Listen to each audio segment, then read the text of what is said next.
Barrister Suman সাহেব, সবচেয়ে থেকে বেশি লজ্জিত আমি আপনাকে নিয়ে গর্ব করতাম যে আমাদের হবিগঞ্জের, আমাদের চুনারঘাটের একজন ব্যারিস্টার সুমন আছে। সারা বাংলাদেশের মানুষের সাথে আমি বড় গলায় কথা বলতাম, এটাই ছিল আমার সবচেয়ে থেকে বড় ভুল।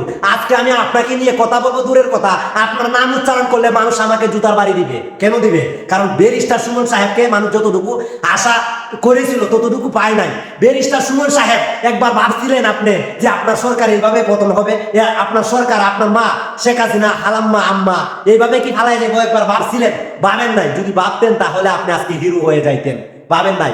আপনি আপনার ক্ষমতা বাঁচাইতে চাইছেন, আপনার সরকার, আপনার এমপিত্ব রক্ষা করার জন্য আপনি চাইছিলেন। মানবতার ফেরিওয়ালা সাজছেন, অনেক মানুষ আপনাকে পছন্দ করত। আপনি জাতীয় সংসদ যেসব বক্তব্যগুলো দিছিলেন, আসলে সেগুলো প্রতিটা মানুষের হৃদয়ের স্পন্দন কেঁপে উঠছিল যে এইরকম একজন সাহসী যোদ্ধা আমাদের প্রয়োজন ছিল জাতীয় সংসদে, যে কিনা সরু গলায় কথা বলতে পারবে, সংসদ কাঁপাতে পারবে। এইরকম একজনকে চেয়েছিল। আজকে আপনি এসে আস্থার জায়গাটা রাখতে পারেন নাই। দেখেন আপনি কোথায় গেছেন। এখন আপনি কোথায় পালাবেন? পালাবার রাস্তা নাই। সাধারণ মানুষ আপনাকে ছাড়বে না। আর আমি সবচেয়ে থেকে দুর্ভাগা, আপনাকে নিয়ে অহংকার করা, আপনাকে নিয়ে প্রশংসা করা। ইতিপূর্বে 3-4 মাস আগেও আপনার প্রশংসা করে আমি অনেক ভিডিও বানাইছি, আপনাকে নিয়ে অনেক কথা বলছি।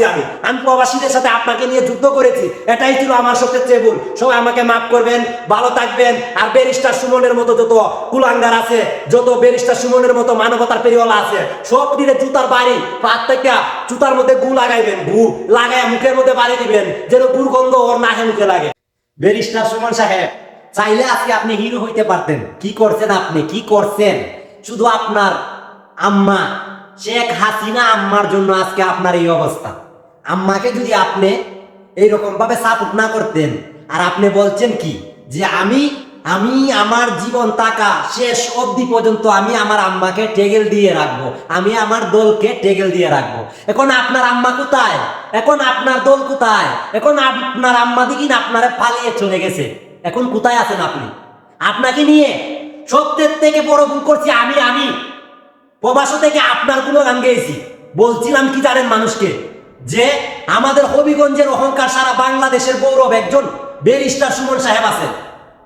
ঠিক আছে, সারা বাংলাদেশের মানুষ আপনাকে গত 1 মাস আগে যতটুকু ভালোবাসছিল, আজকে আপনাকে জুতা মারবো, শুধু জুতা। পথে ঘাটে রাস্তাঘাটে পাইলে শুধু আপনাকে জুতা মারবে। আপনার আম্মার সাপোর্টের জন্য আজকে আপনার এই অবস্থা। না হলে আজকে আমরা নতুন একটা সরকার গঠন করতে পারতাম আপনাকে দিয়ে। নতুন একটা সরকার গঠন করার মতো আস্থার জায়গা ছিল। আজকে আপনাকে আমরা হারিয়েছি। আপনার আম্মাকে সাপোর্ট করার জন্য আপনার আম্মু আপনাকে ফিডার দিবে না, আপনার আম্মু আপনাকে দুধ খাওয়াবে না। এই জন্য আপনি কি করছেন? এই দুধ পাওয়ার জন্য আপনি যতটুকু করণ লাগে ততটুকু করছেন। আপনি একবার চিন্তা করে দেখেন, আজকে আপনি হিরো আর সুযোগটা, হিরো আর চান্সটা আপনি নিজ থেকে হারিয়ে ফেলছেন। আমি একজন প্রবাসী হয়ে আপনাকে বলতেছি, প্রবাসীরা যতটুকু ভালোবাসা আপনাকে দিয়েছিল তার থেকে বড় বেশি ঘৃণা করতেছে এখন। কেন জানেন? কারণ আমরা প্রবাসীদেরকে নেটওয়ার্ক থেকে 1 সপ্তাহ বিচ্ছিন্ন করে রাখছিল, পরিবারের কোনো খবর পাইছি না। জাহিয়াল যুগে আমাদেরকে পৌঁছিয়ে দিয়েছিল। কিন্তু আমরা কত কষ্ট, কত যন্ত্রণা চটপট করছি। প্রতিটা প্রবাসী চটপটে মরছি ফ্যামিলির জন্য। আজকে আপনি একটা প্রবাসী পক্ষ নিয়ে একটা কথা বলেন নাই, সাধারণ ছাত্রদেরকে নিয়ে একটা কথা বলেন নাই। আরো কি বলেন? ছাত্রদেরকে বলেছেন মায়ের কোলে ফিরে যেতে। আজকে দেখেন ছাত্ররা বুক চিতে লড়তে জানে, ছাত্ররা বুক পেতে দিতে জানে, ছাত্ররা মরতে জানে, হাঁটতে জানে না। ছাত্ররা হচ্ছে আগামী দিনের ভবিষ্যৎ। আর ছাত্র আন্দোলন, ছাত্র গণতন্ত্র এমন একটা জিনিস আপনারা ঠিকই বুঝতে পারছেন। গণতন্ত্র মানে জনগণের সরকার। জনগণ চাইলে সরকারকে 5 মিনিটের ভিতরে দুলে মিশে দিতে পারে, আর জনগণ চাইলে একটা সরকারকে আজীবন রাখতে পারে। এই সরকারকে জনগণ চাইছে না। আপনারা কি মনে করছিলেন সরকার পতন করা সম্ভব নয়? এই শেখ হাসিনা সরকারকে বয়কট করতে পারবো না, শেখ হাসিনাকে আমরা ডিলিট করতে পারবো না, শেখ হাসিনাকে পদ থেকে নামাইতে পারবো না, এটাই তো ভাবছিলেন। কি দেখছেন? গণতন্ত্র দেশে জনগণই সরকারের উৎস।